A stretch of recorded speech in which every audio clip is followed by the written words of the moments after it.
Assalamualaikum warahmatullahi wabarakatuh. Selamat datang kembali kawan-kawan di channel Tani Kreatif. Semoga kawan-kawan di pagi hari ini diberikan kesehatan, rezeki yang berlimpah, dan juga tetap semangat menjalani aktivitas. Pagi hari ini saya ingin melakukan review perkembangan cabai saya setelah 3 hari pengocoran memakai fungisida Hayati pakai Anfus. Perkembangannya seperti ini, ada pertumbuhan tunas baru, tapi di sini juga ada serangan bercak daun dan juga bekas serangan hama, entah trip atau tungo ini. Tapi sebagian masih ada hamanya, makanya di pagi hari ini saya akan melakukan penyepraian menggunakan pupuk daun, fungisida, dan insektisida. Nah, untuk pupuk daunnya, ini pupuk andalan saya memakai Gandasil D, karena pupuk ini selain irit, dia juga larut 100% di dalam air ya. Jadi ini NPK komplit dengan kandungan nitrogen 20%, fosfor 15%, kalium 15%. Kalau yang di kemasan lama ini dicantumin ya unsur-unsur mikro lainnya seperti boron, magnesium, mangan, seng, kobal, dan lain-lain. Cuma di kemasan yang baru ini cuma dicantumin dengan unsur mikro dan vitamin untuk pertumbuhan tanaman seperti aneurin, laktoflavin, dan nikotinik asid amid. Jadi ini tadi coba saya googling apa itu dari ketiga kandungan bahan ini. Jadi yang pertama itu ada aneurin. Jadi saya googling itu aneurin itu adalah vitamin B1 atau tiamin, salah satu jenis dari vitamin yang bisa ditemukan pada makanan dan tumbuhan. Nah, fungsi dari aneurin atau B1 ini bagi tanaman mengubah karbohidrat menjadi energi penting dalam jaringan tanaman. Tanpa adanya energi, maka aktivitas atau metabolisme dalam jaringan tanaman tidak bisa berlangsung, termasuk proses pembelahan sel, pembentukan jaringan atau organ baru, dan pertumbuhan akar menjadi terhambat, dan pastinya penyerapan unsur hara pun tidak maksimal. Jadi kalau tanaman kekurangan B1 ini, kalau manusia loyo mungkin ya, kurang energi. Dan yang kedua itu ada laktoflavin. Jadi laktoflavin itu vitamin B2 atau riboflavin, fungsinya hampir sama dengan yang tadi, dengan vitamin B1. Jadi vitamin B2 mengubah karbohidrat menjadi energi, mengubah karbohidrat atau glukosa yang pada akhirnya berubah menjadi ATP, adenosin trifosfat, atau yang sering disebut juga dengan cadangan energi. Dan lebih jauhnya lagi, manfaat dari vitamin B2 ini dapat membantu penyerapan unsur hara baik makro dan mikro, dan juga dapat membuat tanaman memiliki sistem imun ekstra sehingga tanaman lebih tahan terhadap ekosistem di sekitarnya. Dan yang ketiga ini ada kandungan nikotinik asid amid. Ini vitamin B3 atau niacin, vitamin B3.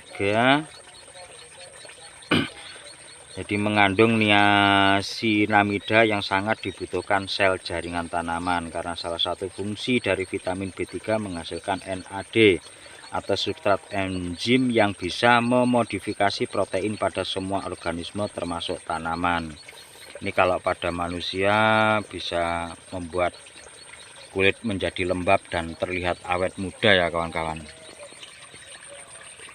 Nah, untuk dosis ini, untuk dosisnya Gandasil seperti yang saya videokan kemarin, Saya timbang di sini dosisnya kan tertera 10 sampai 30 gram per 10 liter air, berarti 1 gram hingga 3 gram. Saya memakai dosis setengah, di tengah-tengah saya memakai dosis 2 gram. Kalau tangki saya ini 16 liter, berarti dibutuhkan 32, berarti cukup 1,5 sendok. Nah, untuk inseknya saya memakai Demolis 18 EC ini dengan bahan aktif Abamectin. Teman-teman nggak harus pakai Demolis ya, tergantung yang ada di toko pertanian teman-teman aja. Jadi yang penting bahan aktifnya sama ya untuk Abamectin. Nah, masa sasarannya untuk cabai itu hama tungo, trip, dan kutu daun. Kalau merek yang sejenis biasanya saya memakai ini ya, saya memakai Abasel atau Avimax yang dari Pak Tani, dari Saprotan, itu bahan aktifnya Abamectin sama Imidacloprid kalau nggak salah, ada 2 bahan aktif. Kalau yang mau dari dari Sigenta tapi ya lumayan mahal, ada Agrimax, jadi itu Abamectin yang putih. Jadi nggak harus pakai Demolis ya kawan-kawan ya, yang penting bahan aktifnya Abamectin gitu aja. Dan untuk fungisidanya saya memakai Ditan karena ada sisa juga, saya belum beli yang baru. Ini bahan aktif Mancozeb 80%.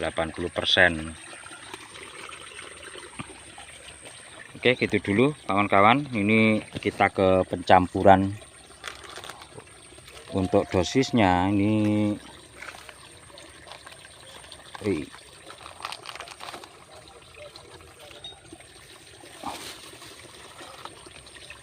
saya memakai tumpah 1, karena ini sendoknya nggak cekung, saya pakai 2 sendok kayak gini rata.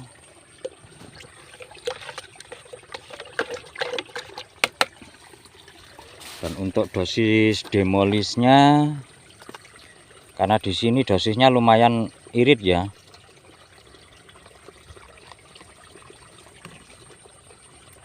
nah ini dosisnya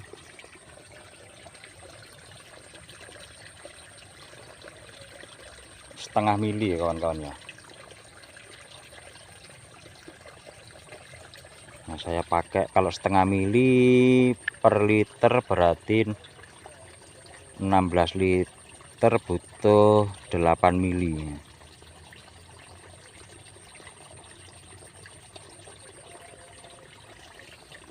Oke, ini ada di angka 7 mili. Kita campurkan sini.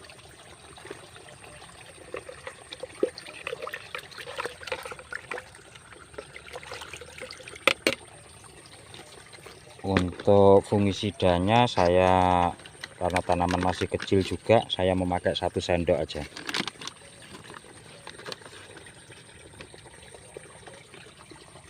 Kita tambah ya karena nggak full.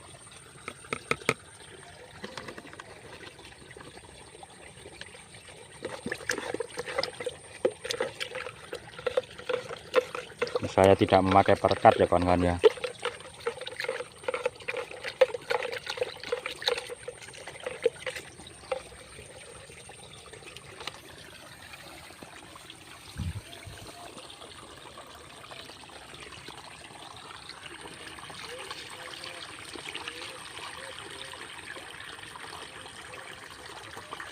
Jadi nanti kita lihat hasil penyepraiannya setelah 3 hari kawan-kawan, nanti saya update lagi.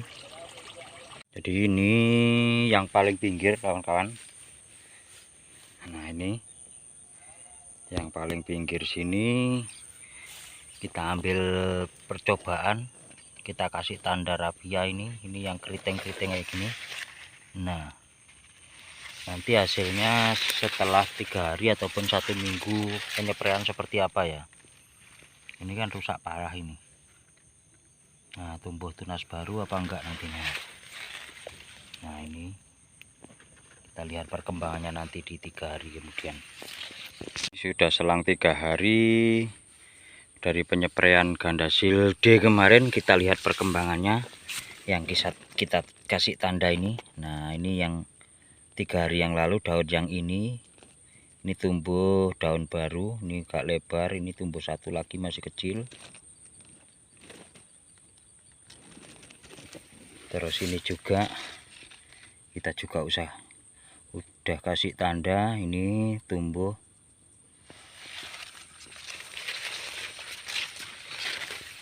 Yang ini pertumbuhan belum signifikan, tapi sudah ada perkembangan ya. Yang ini tumbuh.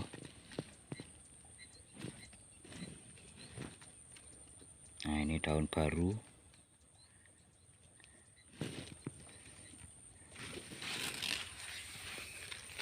Jadi Gandasil D ini menurut saya luar biasa ya nutrisinya.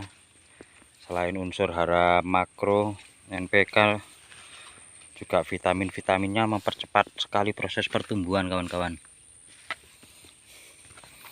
Ya, mungkin itu yang bisa kami update, semoga bermanfaat. Tetap semangat, jayalah petani Indonesia. Assalamualaikum warahmatullahi wabarakatuh.